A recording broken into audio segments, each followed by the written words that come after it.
The soup kitchen has a long history.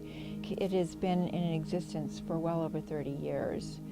And it is really a Main Street institution for those people in our community who tend to be outside of the mainstream.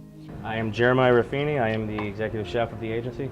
Yeah, I make sure that there's always a protein, a starch, and a vegetable. We prioritize fresh vegetables, and as I was saying, I don't do a lot of calorie counting, and I don't reduce carbs and fat the way you would if you're cooking at home, because a lot of people, it's probably their only real meal, or they're subsisting on a lot of junk food and empty calories. So I see that as less of a priority, and I probably cook a little heavier in that terms. You know, there's a lot of roux flours and fatty food, but you know, there's a lot of people who aren't getting that stuff, or they're limited access to fresh food, and so I cook a little heavier. But there is always, you know, it's fairly balanced, and there's a lot of fresh stuff. We don't use a lot of canned vegetables.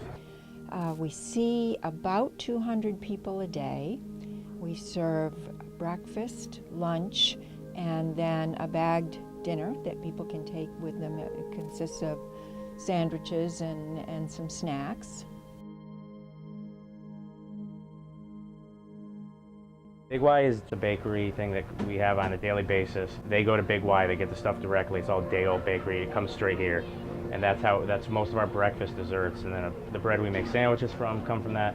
And we distribute bread in the dining room. The population in the soup kitchen, I would compare to that of any diner, any favorite diner in any small town or big city neighborhood we have in the country. It has the flavor of being a diner. Is that okay? No, it's not a problem. I'm trying to say, you see the reason? Yep, right, no, I think from both sides, I'm trying to send my mom. Yes, all right. Oh, no, just a little. And like diners, there's more than food happening in our soup kitchen. There's always a dining room manager, and that's a part-time person. They all work 1 or 2 days a week. I'm here full-time. I'm always back here, and then Lydia oversees everything, and she's here full-time. It's a lot of regulars. I notice when somebody comes in who isn't normally here. If you come into our community as somebody who's homeless, or somebody who's had a tragedy in their life, or down on their luck, or having a crisis of any sort, it won't take long for you to find the soup kitchen. When I came in at 8 o'clock, I saw a gentleman sitting at the table that I'd never seen before. So the first thing I do is introduce myself, and usually the second thing I ask people is, do you have a place to live? Do you have a place that you're living? And then I let them know that I'm here to help them if they have any needs. It's a good thing for me to know that, you know, somebody gives a damn. You know, somebody really cares, and you know that, you know, for all my faults, at least I'm accepted in the community. We embrace this community almost like a club. That need to be a part of a group is a sort of human experience. It is what human beings do. They look for other people who have similar experiences, or with whom they will feel comfortable, and they want to be with them.